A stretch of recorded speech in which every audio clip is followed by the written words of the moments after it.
Hi guys, I want to show you something quick. This is Dave from Garden Gnomes etc. You probably can't see me in the picture as much, but I wanted to show you something cool. The name Garden Gnomes etc. means quite a few things. The garden is, of course, it's not the garden gnome, it's all about your garden.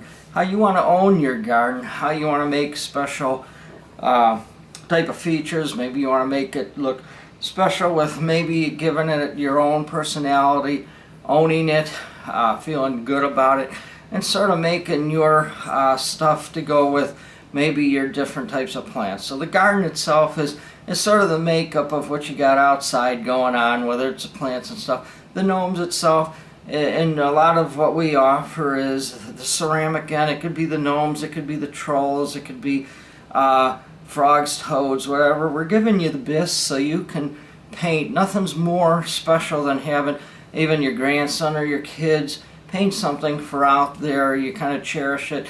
It means something to you. You're trying to do different things. Now this here, I was going to offer this on there, is a gnome collection, the red hat gardening gnomes, but I decided, you know what, when it comes to bisque, you guys have your own vision of what you want to do to create it. Whether you have a rose garden, maybe you have a tulip, and each one of these, what I did is I kind of took a flower, and then these here are all glazed, so they're all underglazed glaze, but you can do it with stains. There's so many different ways of using stain paints out there. It's just incredible. It's mind-boggling. But what I did here is kind of painted the whole entire piece one color. Some of them could have been the brown, some of them could have been gray, and then I brushed in color. Just brushed it in, and you can see it's going to be tough with the camera picking it up, but you can see the brown base coat through a lot of this.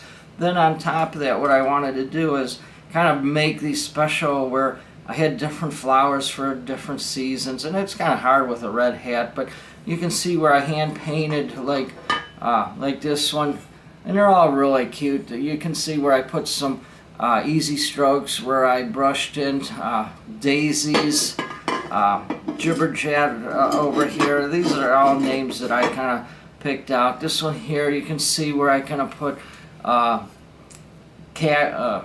heck is it? Cattail.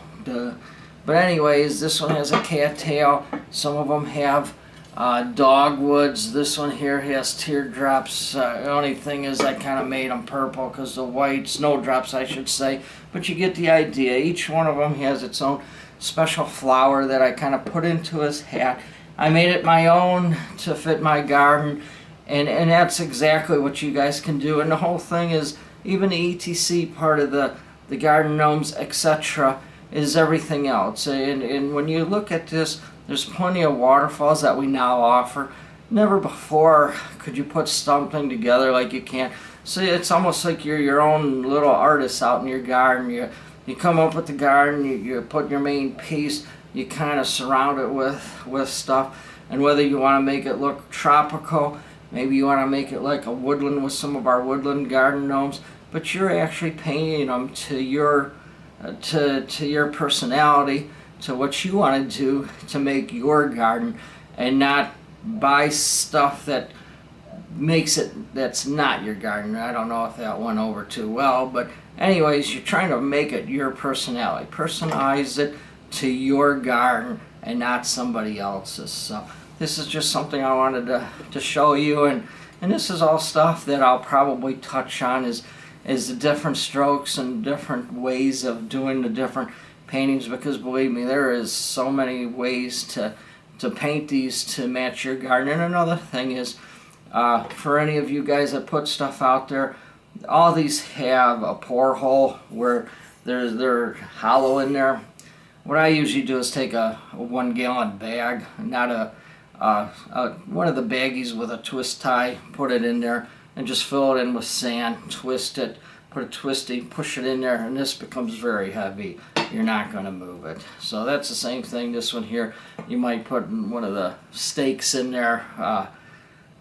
You got to watch a little bit with that one because you have to have somewhat of a skinny stake. But anyways, you sort of get the idea. This one here, I kind of have this online. It's a a garden is, that's my fault. I didn't do it too good of making the lettering stick out, but you get out of the idea. This one here is more offered for a lot of the toads and the frogs, butterflies, and so forth, but you're getting a general idea. Make your garden your garden and not somebody else's garden. Make it unique. Make it something that, hey, you look at something and say, hey, my son painted it or my grandkid painted it. It means something, not something that you might have bought. And it is what it is. If it breaks, who cares? But anyways, that's all I got for you right here.